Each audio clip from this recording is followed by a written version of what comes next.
data just came out in the US on the National Assessment of Educational Progress, which is the nation's report card.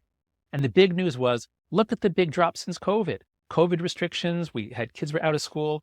And look, they're learning less, they know less. They know less than kids used to 10, 20 years ago. But when you look at those graphs of the decline doesn't start with COVID. It starts in 2012. So in the US, we had 40 years of progress of increasing slow, steady increase in what kids are learning up through 2012. And then things start to decline. Now, that's not just because kids have iPhones at home.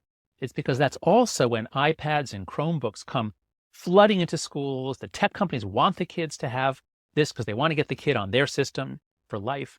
So the educational technology that flooded into schools, it all has extraordinary distracting effects. And it has not been studied. There's no evidence that these things improve education. They were just brought in because we thought, oh, computers, it's good, it's modern. We want to make sure every child has one. But guess what? The founders of the tech companies, they send their kids to schools with no technology at all. The Waldorf school, they make it a point. You do not have any personal technology. Yes, we have a computer room. There are things you'll learn on the computer. But in the classroom, no technology. So in addition to data on the US, we also just a few months ago got the latest installment of the PISA data. It's the one giant international study of education, 38 countries I think it's up to. And what you see there is the same thing as the US. That scores, in that case, they were fairly flat. It doesn't go back as far. But scores from the late 90s through 2012 were pretty flat around the world, not going up or down. And then after 2012, scores in reading, math, and science begin to go down. It's like when I was in school in the 70s, if they'd said, you know what?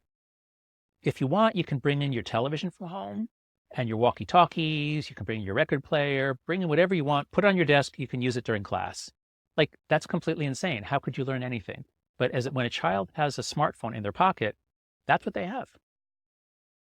Thank you for watching this video. We publish new videos every week, so if you enjoy this sort of content, please like and subscribe to the channel.